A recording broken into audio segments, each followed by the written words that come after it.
السلام علیکم ورحمۃ اللہ وبرکاتہ، نحمده ونصلی علی رسولہ الکریم، اما بعد فاعوذ باللہ من الشیطان الرجیم، بسم اللہ الرحمن الرحیم، رب اشرح لی صدری ویسر لی امری واحلل عقدۃ من لسانی یفقہوا قولی۔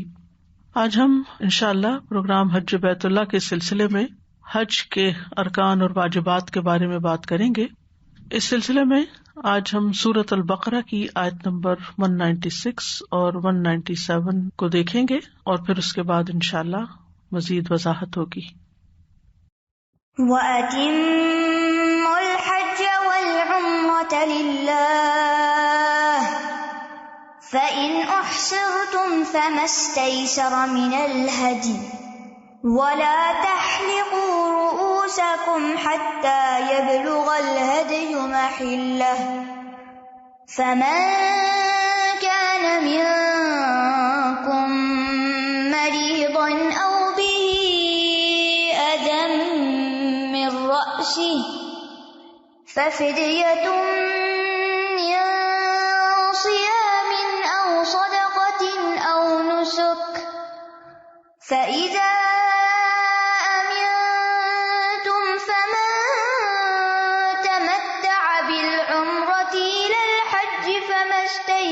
من الهدي فمن لم يجد فصيام 3 أيام في الحج و7 إذا رجعتم تلك 10 كاملة ذلك لمن لم يكن أهله حاضر المسجد الحرام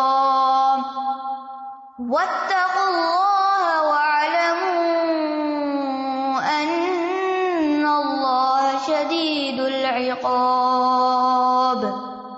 الحج أشهر معلومات فمن فرض فيهن الحج فلا رفث ولا فسوق ولا جدال في الحج وما تفعلوا من خير يعلمه الله وتزودوا فإن خير الزاد التقوى واتقون يا أولي الألباب۔ اور حج اور عمرہ کو اللہ ہی کے لیے پورا کرو، پھر اگر تم روک دیے جاؤ تو قربانی میں سے جو میسر ہو کر دو، اور اپنے سر نہ منڈواؤ جب تک قربانی اپنے ٹھکانے پر نہ پہنچ جائے۔ پھر تم میں سے جو بیمار ہو یا اس کے سر میں کسی طرح کی تکلیف ہو اور وہ سر منڈوا لے تو روزے یا صدقے یا قربانی میں سے کوئی ایک فدیہ دے دے۔ پھر جب تم امن میں آ جاؤ تو جو کوئی حج کے دنوں تک عمرے کا فائدہ اٹھائے تو جو قربانی میسر ہو کر لے، پھر جو قربانی نہ پائے تو 3 دن کے روزے حج کے دوران اور 7 دن کے اس وقت رکھے جب تم گھروں کو واپس جاؤ، یہ پورے 10 ہیں۔ یہ حکم اس شخص کے لیے ہے جس کے اہل و عیال مسجد حرام کے رہنے والے نہ ہوں، اور اللہ سے ڈرتے رہو اور جان لو کہ بے شک اللہ سخت سزا والا ہے۔ حج کے مہینے معلوم ہیں، تو جو شخص ان مہینوں میں حج کو فرض کر لے تو حج کے دوران نہ کوئی بے حیائی کی بات کرے، نہ کوئی گناہ کرے اور نہ لڑائی جھگڑا کرے، اور نیکی میں سے جو کام بھی تم کرو گے اللہ اس کو جان لے گا، اور تم زیادہ راہ لے لو، بس بے شک بہترین زیادہ راہ تقویٰ ہے، اور اے عقل والو مجھ سے ڈرتے رہو۔ یہ آیات کریمہ حج کے آداب اور اس کے متعلقہ مسائل کی وضاحت میں سب سے جامع آیات ہیں۔ حج اور عمرے کے شعائر اسلام سے قبل بھی عربوں کے ہاں معلوم تھے، لیکن ان میں بہت سی ایسی چیزیں شامل ہو گئی تھیں کہ جو توہمات پر مبنی تھیں، جن کی کوئی حقیقت نہ تھی۔ تو جب اسلام کا دور آیا تو اس میں عمرہ اور حج کے لیے وہ تمام بہترین اعمال مقرر کر دیے گئے کہ جو بہت اجر و ثواب کا باعث تھے۔ تو نبی صلی اللہ علیہ وسلم نے مسلمانوں کو پھر یہی حکم دیا کہ وہ ان دونوں کے فرائض ادا کرنے کے لیے اسی راستے پر چلیں جس پر نبی صلی اللہ علیہ وسلم چلے ہیں۔ جب ہم اسلام میں عبادات کے بارے میں دیکھتے ہیں تو قرآن مجید کے اندر باقی عبادات کی اتنی تفصیل بیان نہیں ہوئی جتنی حج کے بارے میں ہوئی ہے. اور اس میں ہم دیکھتے ہیں کہ پوری ایک سورت بھی حج کے نام سے ہے. روزے کا ذکر ایک جگہ پر آیا قرآن مجید میں.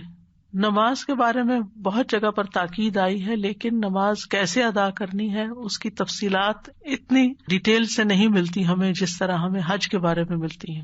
یعنی سورۃ البقرہ میں اس کے بارے میں ذکر ہے، سورۃ آل عمران میں حج کے بارے میں ذکر ہے، سورۃ المائدہ میں حج کے احکامات کے بارے میں ذکر ہے، سورۃ الحج کے اندر حج کے بارے میں ذکر ہے. تو اس سے پتہ چلتا ہے کہ حج ایک بہت اہم عبادت ہے، اور اسی لیے ہمیں حج کو سمجھنے کے لیے اور حج کے طریقے کو سمجھنے کے لیے سب سے پہلے قرآن مجید کی ان آیات کو اچھی طرح سمجھنا چاہیے جو حج سے متعلقہ ہیں.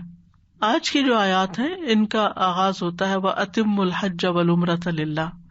یہ آیات صلح حدیبیہ کے بعد نازل ہوئی تھی جب مسلمانوں کو عمرہ کرنے سے روک دیا گیا تھا، جبکہ حج 9 ذی الحجہ میں فرض ہوا ہے، اور اس کی تفصیل سورۃ آل عمران میں آتی ہے وَلِلَّهِ عَلَى النَّاسِ حِجُّ الْبَيْتِ مَنِ اسْتَطَاعَ إِلَيْهِ سَبِيلًا.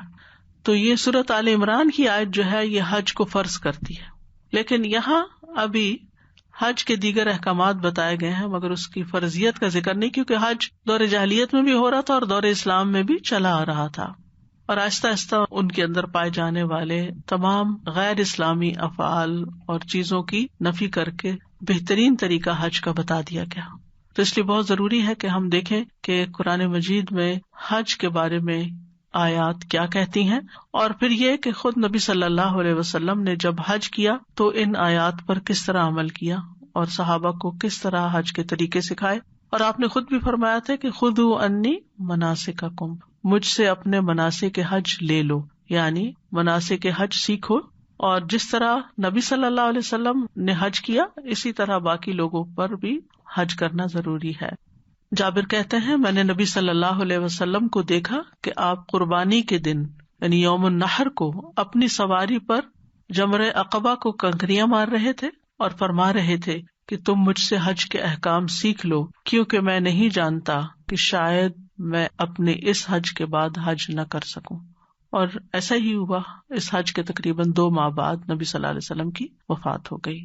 اسی طرح ایک اور روایت میں آتا ہے، یزید بن شیبان بیان کرتے ہیں ہم عرفات میں آپ کی جائے وقوف سے بہت دور ٹھہرے ہوئے تھے. ظاہر مجمع بہت بڑا تھا، تو جہاں آپ ٹھہرے ہوئے تھے اس سے دور تھے یہ لوگ.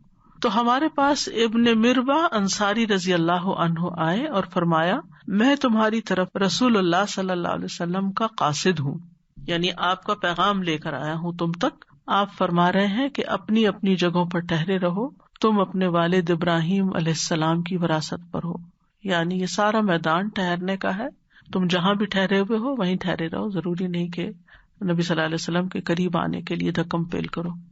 تو جہاں تک اس آیت کا تعلق ہے تو اللہ تعالیٰ فرماتے ہیں وَأَتِمُّ الْحَجَّ وَالْعُمْرَةَ لِلَّهِ. وَأَتِمُّ کا لفظ بڑا اہم ہے کہ تمام کرو، پورا کرو، حج کو بھی اور عمرے کو بھی، اور نیت کیا ہو کہ للہ ہو، فی اللہ ہو، باللہ ہو. یعنی حج اور عمرہ کو اس حال میں ادا کرو کہ ان کے ارکان، شروط اور آداب مکمل ہوں، اور یہ سب کچھ خالصتاً اللہ تعالی کی رضا کے لیے ہوں.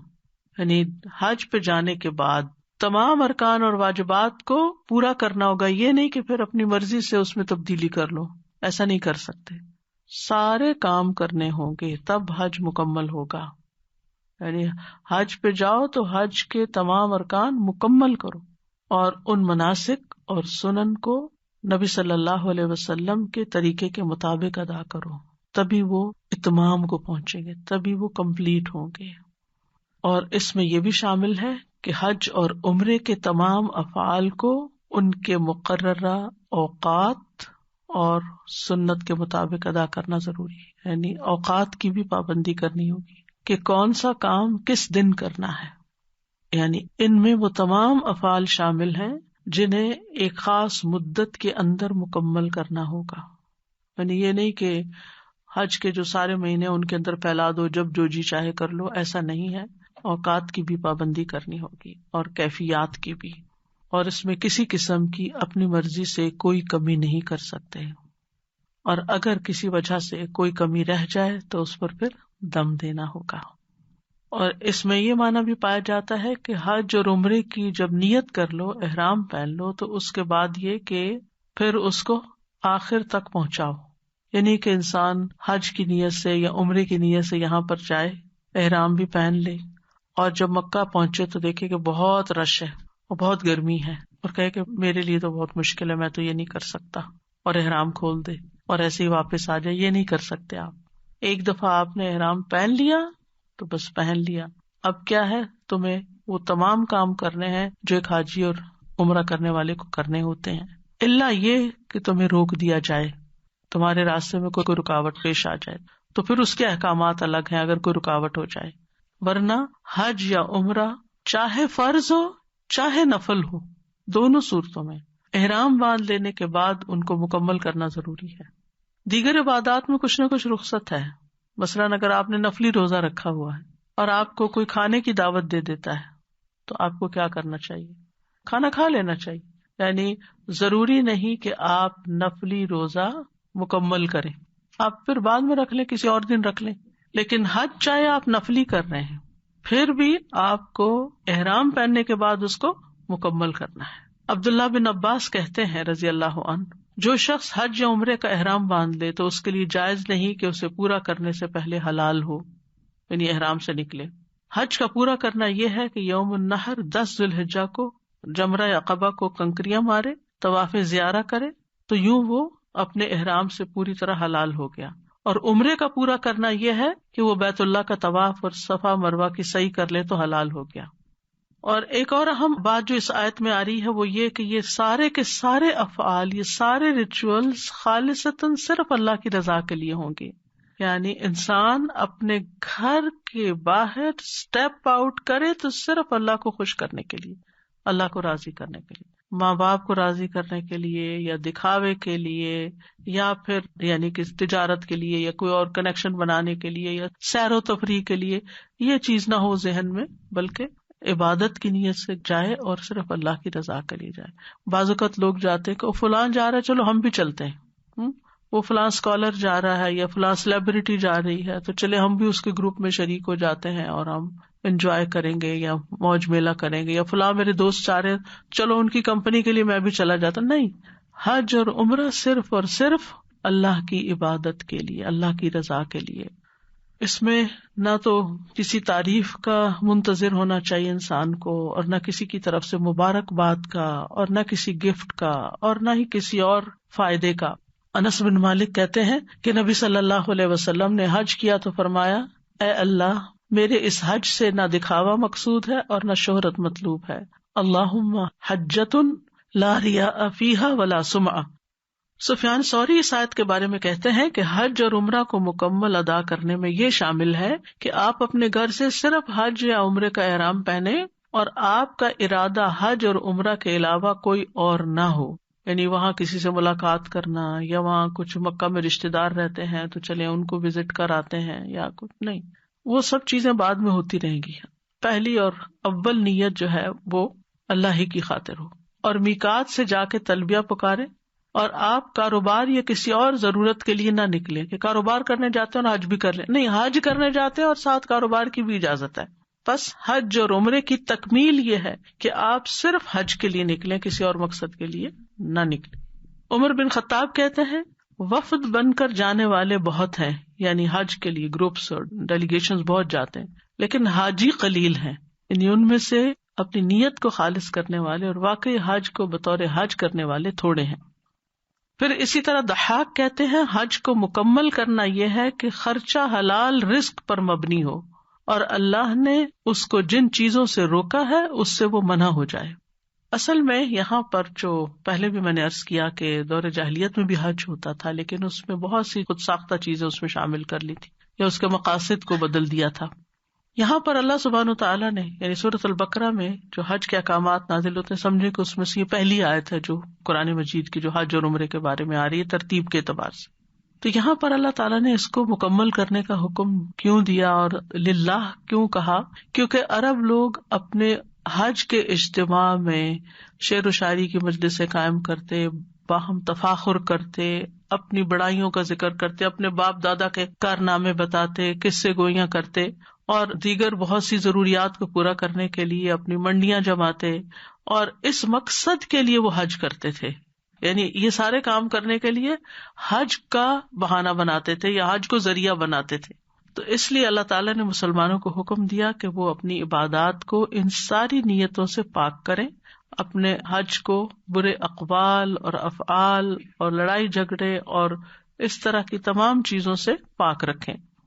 اب یہاں پر جو آیت ہے اس میں آتا وَأَتِمُّ الْحَجَّ وَالْعُمْرَةَ لِلَّهِ کہ حج اور عمرہ اللہ کے لیے کرو. تو سوال یہ پیدا ہوتا ہے کہ حج تو ایک فرض عبادت ہے، کیا عمرہ بھی فرض ہے کہ انسان جو ہے وہ عمرہ بھی ضرور کرے زندگی میں الگ سے؟ عمرہ حج کی طرح فرض نہیں ہے، یعنی اس کے واجب ہونے پر کوئی دلیل نہیں ہے، اور یہ آیت حج یا عمرے کی فرضیت کے لیے دلیل کے طور پر پیش نہیں کی جاتی. اس کا مقصد کچھ اور ہے. اس کا مقصد یہ ہے کہ جب کوئی یہ کام شروع کر لے، حج یا عمرہ اپنے اوپر لازم کر لے، اس کی نیت کر لے، تو پھر اس کو پورا کرے. ہاں، بعض علماء نے یہ ضرور کہا ہے کہ زندگی میں عمرہ کرنا بھی واجب ہے اگر کوئی صاحب حیثیت ہو. ٹھیک ہے. امام بخاری رحمہ اللہ اپنی کتاب میں عمرے کا وجوب اور اس کی فضیلت یہ باب باندھتے ہیں، عمرے کا وجوب. اور اس میں وہ لاتے ہیں کہ ابن عمر بیان کرتے ہیں کہ ہر ایک مسلمان پر حج اور عمرہ واجب ہے، یعنی حج کی طرح عمرہ بھی واجب ہے. ابن عباس کہتے ہیں، یہ امام بخاری اقوال لائے ہوئے ہیں، کہ یہ دونوں اللہ کی کتاب میں ایک دوسرے کے ساتھی ہیں، یعنی ان کا ذکر ساتھ ساتھ آتا ہے. ارشاد باری تعالیٰ وَأَتِمُّ الْحَجَّ وَالْعُمْرَةَ لِلَّهِ، اور ان کا یہ کہنا لَقَرِينَتُهُمَا، یعنی اس سے مراد فریضہ حج کا قرینہ ہے، یعنی حج کے ساتھ عمرہ بھی ہوگا. اور عمرے کی فرضیت کے بارے میں کچھ سلف صالحین کے اقوال ملتے ہیں. جابر بیان کرتے ہیں کہ کوئی مسلمان ایسا نہیں جس پر عمرہ لازم نہ ہو، یعنی یہ ان کی رائے ہے اس آیت کے مطابق. ابن باز کہتے ہیں کہ صحیح یہی ہے کہ حج کی طرح عمرہ بھی پوری عمر میں ایک بار واجب ہے. ابن عثیمین کہتے ہیں عمرے کے بارے میں علماء کرام کا اختلاف ہے کہ یہ واجب ہے یا سنت ہے. تو جو ظاہر ہوتا ہے وہ یہ کہ یہ بھی واجب ہے، اور اس میں یہ کہ جب انسان حج کے لیے جو نکلے گا تو وہ عمرہ ساتھ ہی کر لے گا، اور جو مکہ میں رہتا ہے یا حرم میں رہتا ہے یا وہاں قریب ہی رہتا ہے، اس کے پاس اگر حج پہ جانے کی استطاعت نہیں تو وہ کیا کرے گا؟ عمرہ کر لے گا. اسی طرح بعض لوگ سوال یہ کرتے ہیں کہ اگر آپ نے عمرہ کر لیا تو آپ پہ حج فرض ہو جائے گا. یہ کبھی سنا آپ نے؟ بہت دفعہ سنے یہ بات. یعنی اگر انسان کے پاس عمرے کی استطاعت ہے اور اس نے حج یا عمرہ نہیں کیا تو اس پر عمرہ فرض ہے، لیکن اگر عمرے کے بعد یعنی عمرے کی استطاعت اور نہیں کیا تو کرنا چاہیے اس کو، لیکن اگر عمرے کے بعد اس کے پاس حج کی استطاعت نہیں تو حج فرض نہیں ہے، کیونکہ حج کی فرضیت صاحب استطاعت پر ہے. وَلِلَّهِ عَلَى النَّاسِ حِجُّ الْبَيْتِ مَنِ اسْتَطَاعَ إِلَيْهِ سَبِيلًا. مثلاً آپ کے پاس پیسے تھے، آپ عمرے پہ چلے گئے، ہو گیا عمرہ، اس کے بعد آپ واپس آئے اور آپ نے سوچا کہ میں حج پہ بھی جاؤں گا، لیکن کیا ہوا؟ حالات ایسے نہیں رہے، آپ کے اندر استطاعت نہ رہی، یا مالی یا جسمانی یا کوئی اور رکاوٹ پیش آ گئی، حج کی پالیسیز تبدیل ہو گئی اور آپ اس میں آ گئے کہ اب کیا کیا جائے اس کے مطابق. تو ایسی صورت میں جب آپ کے اندر استطاعت نہ رہی تو چاہے آپ نے پہلے عمرہ کیا ہوا کبھی، آپ پر حج فرض نہیں ہوگا. حج فرض ہوتا ہے صاحب استطاعت پر. پھر فرمایا فَإِنْ أُحْصِرْتُمْ فَمَسْتَيْسَرَ مِنَ الْهَدِيِ، پھر اگر تم گھیر لیے جاؤ تو قربانی میں سے جو میسر ہو وہ کرو بطور فدیہ. یعنی اگر تمہیں حج اور عمرہ مکمل کرنے سے روک دیا جائے، یعنی تم نے کچھ ارکان کیے اور تم کچھ نہ کر پائے کسی وجہ سے، یعنی احصرتم تو احصار کی کچھ صورتیں ہیں، یعنی رکاوٹ کی کچھ شکلیں ہیں. مثلاً کوئی دشمن راستہ روک دے، کوئی بیماری لاحق ہو جائے. آپ نے دیکھا ہوگا کہ بعض لوگ حج پر ہوتے ہیں، مثلاً انہوں نے یوم الترویہ کو احرام پہنا، منا چلے گئے، اگلے دن انہیں عرفہ جانا تھا، لیکن کسی کو ہارٹ اٹیک ہو گیا اور وہ وہاں جانے کی بجائے ہسپتال پہنچ گیا، یا اسی طرح کی کوئی اور تکلیف پیش آ گئی، یا راستہ ہی بھٹک گیا، یعنی گھر سے نکلا تھا، احرام پہنا اس نے یعنی میقات سے، اور وہ جا رہا تھا لیکن وہ کہیں سے کہیں پہنچ گیا. کوئی بھی وجہ ہو سکتی ہے یعنی راستہ بھٹکنے کی. تو ایسی صورت میں محرم کو جو جانور میسر ہوگا، اونٹ یا گائے کا 7واں حصہ یا ایک بکری یا بکرا، تو اسے ذبح کرے گا اور بال منڈا کر حلال ہو جائے گا، یعنی وہ دم دے دے گا اور حلال ہو جائے گا. اب اس پر کوئی گناہ نہیں رہے گا کہ اس نے کمپلیٹ نہیں کیا، کیونکہ اس کا عذر جینوئن تھا. یعنی بیماری کی وجہ سے حج نہ کر سکنے پر انسان حلال ہو سکتا ہے. رسول اللہ صلی اللہ علیہ وسلم نے فرمایا جس کی ہڈی ٹوٹ جائے یا لنگڑا ہو جائے تو وہ حلال ہو گیا. اس زمانے میں ویل چیئرز نہیں ہوتی تھی، اور یعنی طواف تو آپ نے دیکھا ہوگا کہ ویل چیئرز کے زمانے سے پہلے، یہ میں نے خود اپنی آنکھوں سے دیکھا ہے کہ وہ بگیاں سی ہوتی تھی جن کو سر پہ لوگ معذور لوگوں کو بٹھا کے طواف کیا کرتے تھے. یہ بعض اوقات صحیح تک تو ممکن ہے، لیکن آل دا وے آپ جائیں منا اور عرفات اور مزدلفہ کسی کو سر پہ اٹھا کے، تو یہ تو پاسبل نہیں. ہاں اب تو گو کارٹس اور ویل چیئرز اور ٹرین اور کئی چیزیں موجود ہیں کہ جس کی وجہ سے آسانی ہو گئی ہے. لیکن اس زمانے میں جیسے نبی صلی اللہ علیہ وسلم نے فرمایا کہ جس کی ہڈی ٹوٹ جائے کوئی یا لنگڑا ہو جائے تو وہ حلال ہو گیا، اور آئندہ کے لیے اس پر حج ہے، یعنی جب وہ ٹھیک ہو جائے گا تو پھر وہ واپس آئے. پھر اسی طرح حج کی نیت کرنے کے بعد کوئی فوت ہو جائے، تو جب کوئی شخص حج کا ارادہ کرے اور فوت ہو جائے تو یا تو وہ احرام سے قبل فوت ہوگا یا احرام پہننے کے بعد.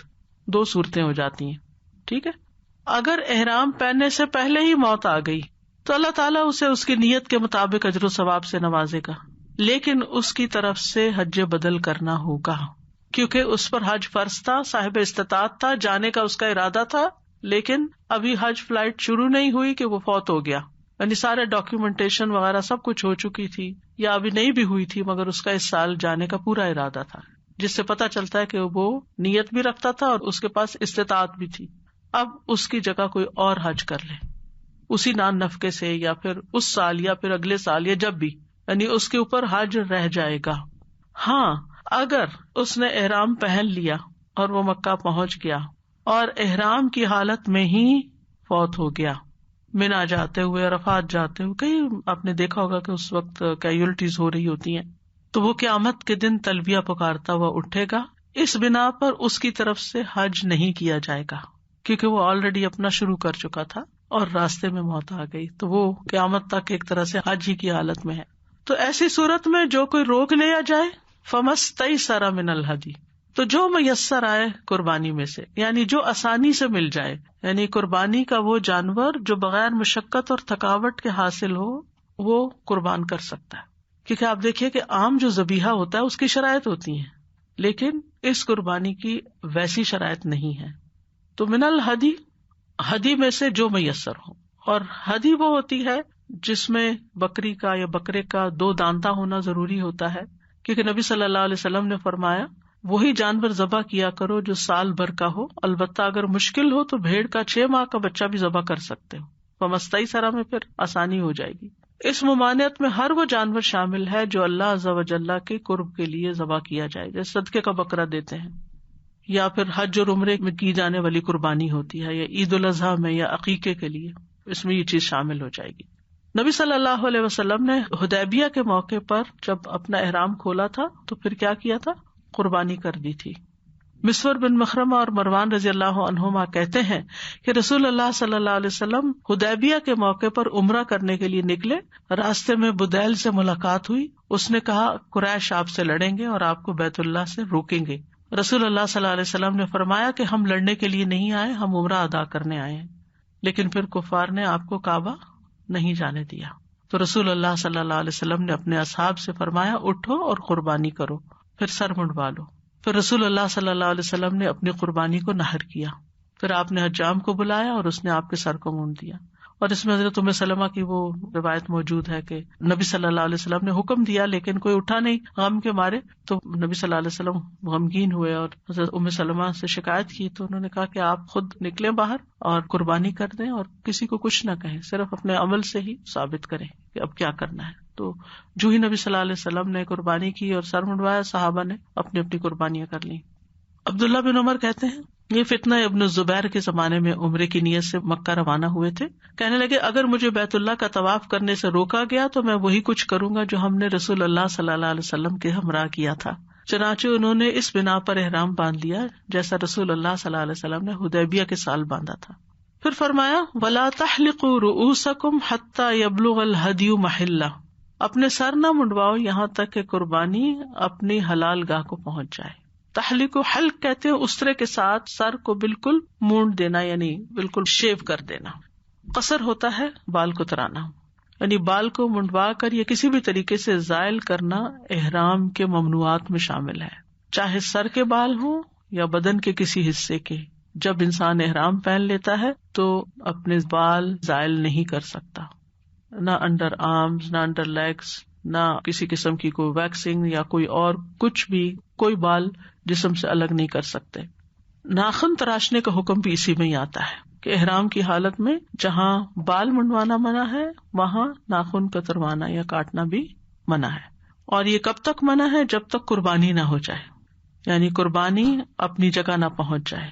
تو اس سے مراد قربانی کا دن ہے، اور افضل یہی ہے کہ قربانی کے بعد ہی بال اتروائے جائیں، کیونکہ حلق یا تقصیر، بالوں کا مڑنا جو ہے، یہ حج کے مکمل ہونے کی علامت ہے.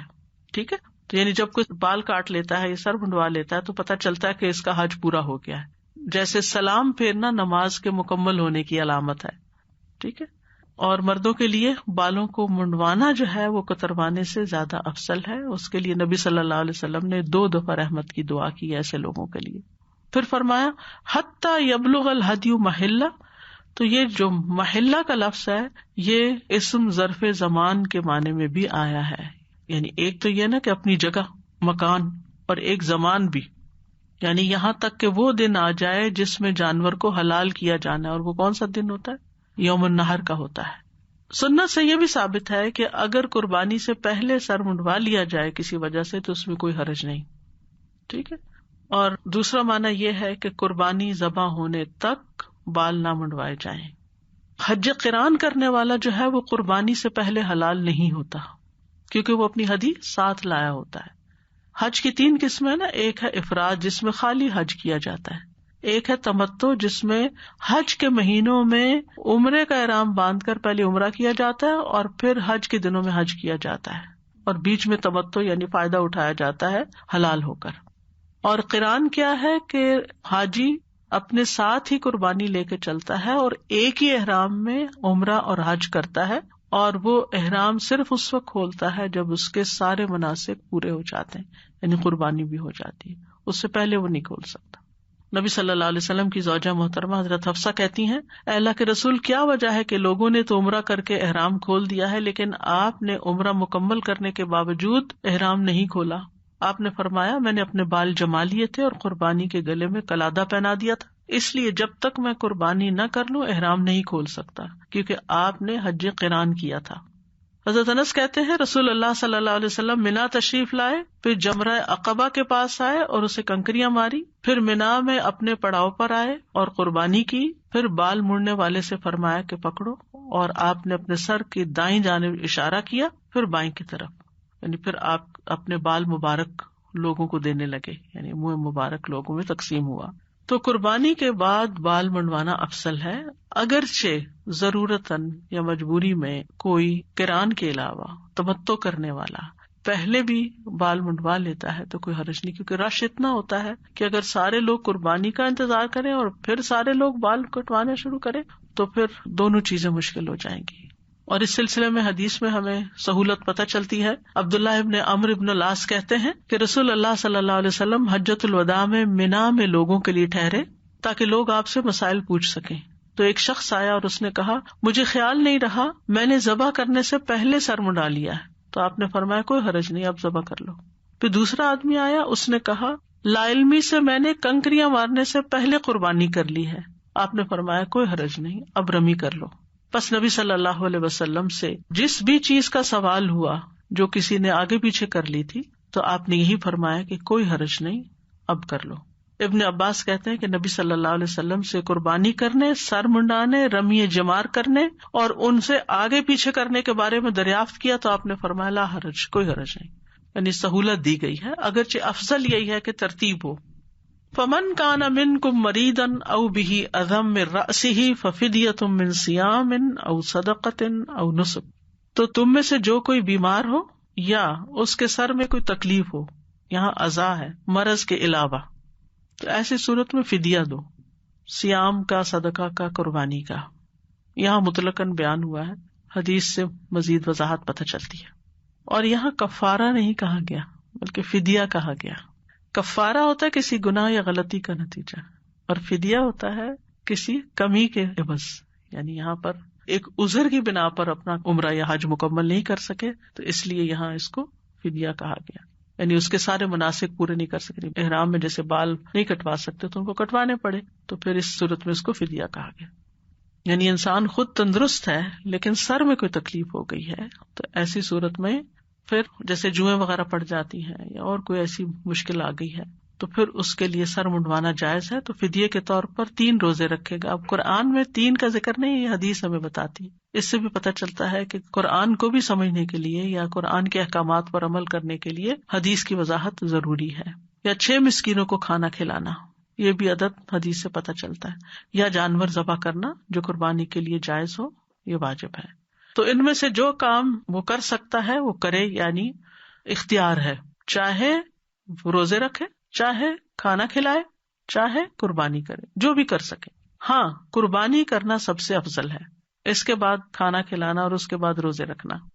تو ففدیۃ یعنی ایک قیمتی چیز کا عوض ہے یہ فدیہ. جیسے اسماعیل علیہ السلام کو فدیہ جو تھا وَفَدَيْنَاهُ بِذِبْحٍ عَظِيمٍ، تو وہ ایک قیمتی چیز تھے. اسماعیل علیہ السلام ان کی اولاد سے محمد صلی اللہ علیہ وسلم پیدا ہوئے تو ان کا فدیہ اس قربانی کی شکل میں دیا گیا تھا. تو اس میں کوئی شک نہیں کہ حج اور عمرہ کے محرمات ایسی چیزیں ہیں کہ جن کی بڑی شان ہے، بڑی عظمت ہے، ان کا بڑا اہتمام ہے. یعنی جتنے بھی ریچولز ہیں ان میں سے ہر ایک بہت امپورٹنٹ، تو مطلب ایک عظیم چیز ہے جس سے محروم ہو گئے، لہٰذا اس کا فدیہ دیا جائے. اور پھر آپ دیکھیں کہ یہاں پر لفظ او آیا ہے، من صیام او صدقۃ او نسک. ٹھیک ہے، یعنی ان میں چوائس ہے، جو بھی کرنا چاہے. اس سلسلے میں ایک حدیث بھی آتی ہے کعب بن عجرہ کی، بخاری میں اس کی روایت آتی ہے کہ رسول اللہ صلی اللہ علیہ وسلم نے ان سے فرمایا غالباً جوؤں سے تم کو تکلیف ہے. انہوں نے کہا جی ہاں اللہ کے رسول. تو رسول اللہ صلی اللہ علیہ وسلم نے فرمایا پھر اپنا سر منڈوا لو اور 3 روزے رکھو یا 6 مسکینوں کو کھانا کھلاؤ یا ایک بکری ذبح کرو. احرام کی دیگر پابندیوں کے لیے بھی یہی حکم ہے. یعنی اگر کسی کا ناخن ٹوٹ گیا ہے اور اس کو کاٹنے کی ضرورت پیش آ گئی ہے، یا کسی کو تکلیف ہوگی اور اس کا سر ڈھانپنے کی ضرورت پیش آئی، احرام میں مرد حضرات سر نہیں ڈھانپ سکتے، اس سر ڈھانپنے کی ضرورت پیش آ گئی ہے، یا پھر اس کو خوشبو لگانے کی ضرورت پیش آ گئی، کچھ ایسی اسمیل اس کے جسم سے اٹھ رہی ہے کوئی ایسی، تو ان میں پھر یہی فدیہ دینا ہوگا. فَإِذَا أَمِنْتُمْ، پھر جب تم امن میں آ جاؤ، یعنی تمہیں روک لیا گیا تھا، اب دشمن سے امن میں آ گئے تم. فَمَن تَمَتَّعَ بِالْعُمْرَةِ إِلَى الْحَجِّ، تو حج کے ساتھ عمرے کا تمتع کرے. فَمَسْتَيْسَرَ مِنَ الْهَدْيِ، تو جو قربانی میسر ہو وہ کر لے. مطلب اب حج کے لیے رستہ کھل گیا، حج کے لیے جا رہے ہیں اور حج میں حج تمتع کر رہے ہیں، تو حج تمتع میں قربانی کرنا لازم ہے. یہ معنی ہے آیت کے اس حصے کا، حج تمتع میں قربانی لازم ہے. قران میں تو ہے ہی ہے، افراد میں نہیں ہے. ٹھیک ہے. اور تمتع کا معنی کیا ہوتا ہے؟ فائدہ اٹھانا، لذت اٹھانا. متاع ہر اس چیز کو کہتے ہیں جس سے انسان کوئی فائدہ اٹھاتا ہے یا لذت پاتا ہے. ٹھیک ہے. تو یہاں مراد یہ ہے کہ ایک ہی سفر میں تم فائدہ اٹھا رہے ہو، کس کا؟ 2 عبادتوں کو کرنے کا، حج کا بھی اور عمرے کا بھی. عمران بن حسین کہتے ہیں کہ حج تمتع کی آیت تو کتاب اللہ میں نازل ہوئی اور ہم نے رسول اللہ صلی اللہ علیہ وسلم کے ہمراہ حج تمتع کیا. قرآن میں اس کی حرمت نازل نہیں ہوئی اور نہ مرتے دم تک آپ نے اس سے منع فرمایا. اب جو شخص اپنی رائے سے جو چاہے کہتا رہے. اصل میں بات یہ ہے کہ عربوں کے ہاں اس کی شدید ممانعت تھی. دور جاہلیت میں وہ ایک سفر میں حج اور عمرہ کرنے کو ناپسند کرتے تھے اور اس کے اوپر سختی سے قائم تھے. وہ کیا کہتے تھے کہ حج کے لیے الگ جاؤ، عمرے کے لیے الگ جاؤ. اسلام نے آ کے سہولت پیدا کی اور اس میں کتنی خیر ہے کہ کچھ لوگ بہت دور دراز کے مقام سے آتے ہیں اور زندگی میں ایک ہی بار جا سکتے ہیں. 2 بار یعنی ایک دفعہ عمرے کے لیے اور ایک دفعہ حج کے لیے جانا ان کے لیے مشکل ہوتا ہے. تو ہمارے دین کی خوبصورتی یہی ہے کہ انسانی ضروریات اور جذبات اور احساسات کا لحاظ رکھا گیا ہے. لہٰذا امن کے زمانے میں اگر کوئی حج کر رہا ہے تو عمرہ بھی ساتھ کر سکتا ہے. دونوں عبادتیں بیک وقت ایک سفر میں ہو سکتی ہیں اور اسی کے بارے میں حدیث آئی ہے کہ اس سے منع نہیں کیا گیا. اگر کوئی کہتا ہے کہ نہیں ایسا نہیں ویسا کرنا چاہیے، زیادہ بہتر الگ الگ کریں، تو نہیں، زیادہ بہتر وہ ہے جس کے بارے میں سنت میں کوئی فضیلت آئی ہے. اور اس میں یہ ہے کہ حج کے مہینوں میں عمرہ کرنا، یعنی تمتع کب ہوگا؟ جب حج کے مہینوں میں عمرہ کریں گے. اور حج کے مہینے کون سے ہیں؟ شوال، ذوالقعدہ اور ذی الحجہ، بعض کے نزدیک پہلے 10 دن اور بعض کے نزدیک پورا مہینہ. تو حج کی اس قسم کو تمتع کا نام دیا گیا ہے، اور اس لیے بھی کہ حج کا احرام پہننے والا روح اور جسم دونوں لذتوں کو جمع کر لیتا ہے. پہلے وہ عمرے کا احرام پہنتا ہے اور مناسک ادا کرتا ہے، روحانی لطف اٹھاتا ہے. پھر جب اس سے فارغ ہو جاتا ہے تو حلال ہو جاتا ہے، احرام کی پابندیاں ختم ہو جاتی ہیں. اور جب تک وہ حج کا احرام نہیں پہنتا عورتوں کے قریب جا سکتا، خوشبو لگا سکتا ہے، اس کے لیے یہ فائدہ اٹھانے کے مواقع ہیں. تو اس لیے اس کو حج تمتع کہا گیا. اس کے علاوہ حج کی 2 اور اقسام ہوتی ہیں، حج افراد یا مفرد، جس میں انسان صرف حج کا احرام پہنتا ہے اور اس کے ساتھ عمرے کو جمع نہیں کرتا. عمرہ کسی اور وقت میں کر لیتا ہے، سال کے کسی بھی وقت میں، جیسے جو لوگ مکہ وغیرہ میں یا حرم میں رہتے ہیں. اور دوسری قسم حج قران ہے، یعنی ایک ہی سفر میں ایک ہی احرام میں عمرہ اور حج دونوں جمع کرنا. اور حج تمتع کیا؟ ایک سفر میں عمرہ اور حج کرنا، لیکن ایک احرام میں نہیں. حج قران کیا ہے؟ ایک احرام میں عمرہ اور حج دونوں اکٹھے کرنا، چاہے کتنا بھی گیپ ہو. یعنی آپ نے شوال کے شروع میں کر لیا اور پھر ذی الحج میں تقریباً 2 مہینے کے بعد آپ حج کر رہے ہیں تو کوئی حرج نہیں. ہاں، اگر آپ نے رمضان میں عمرہ کیا تو وہ آپ کا حج تمتع شمار نہیں ہوگا. اس کے لیے اگر آپ تمتع کرنا چاہتے ہیں تو پھر آپ حرم سے باہر نکلیں اور پھر عمرے کا احرام حج کے مہینوں میں پہن کر آپ عمرہ کریں اور پھر احرام کھول دیں اور پھر حج کے موقع پر احرام دوبارہ پہنیں. تو یہاں اللہ تعالیٰ نے حج کے احکام کو ایک طرح سے تفصیل سے بیان کیا ہے. فمن تمتع بالعمرۃ الی الحج فمستیسر من الہدی. تو یہاں پر فمن تمتع بالعمرۃ الی الحج، الی الحج سے مراد یہ ہے کہ جو حج کا دن شروع ہو جاتا ہے ذی الحجہ کا 8واں دن جس کو کہتے ہیں، تو اس پر اللہ کی نعمت کا شکر ادا کرتے ہوئے قربانی کرے کہ اللہ نے اس کو عمرے کا بھی موقع دیا اور اب حج کا موقع بھی اس کے پاس آ پہنچا. اب حج کے لیے جا رہا ہے تو اب شکرانے کی، یعنی پچھلی قربانی فدیے کے طور پر تھی، ایک طرح سے مجبوری کی قربانی تھی، لیکن یہ قربانی شکرانے کے طور پر قربانی ہے. اور قربانی میں اللہ تعالیٰ نے آسانی دی ہے کہ جیسی قربانی میسر ہو کر دی جائے، یعنی پالتو جانوروں میں سے اونٹ، گائے اور بھیڑ بکری میں سے کیا جا سکتا ہے، جیسے ابن عباس کہتے ہیں. اور پھر اسی طرح حضرت عائشہ کہتی ہیں کہ نبی صلی اللہ علیہ وسلم نے ایک بار بکری کی قربانی دی، یعنی حج پر تو آپ نے 100 اونٹ ذبح کیے تھے، لیکن عید کے موقع پر ایک بکری کی قربانی بھی کافی تھی. انس بن مالک کہتے ہیں کہ رسول اللہ صلی اللہ علیہ وسلم منا آئے، جمرہ عقبہ کو کنکریاں ماری، پھر منا میں اپنی منزل پر تشریف لائے اور قربانی کی.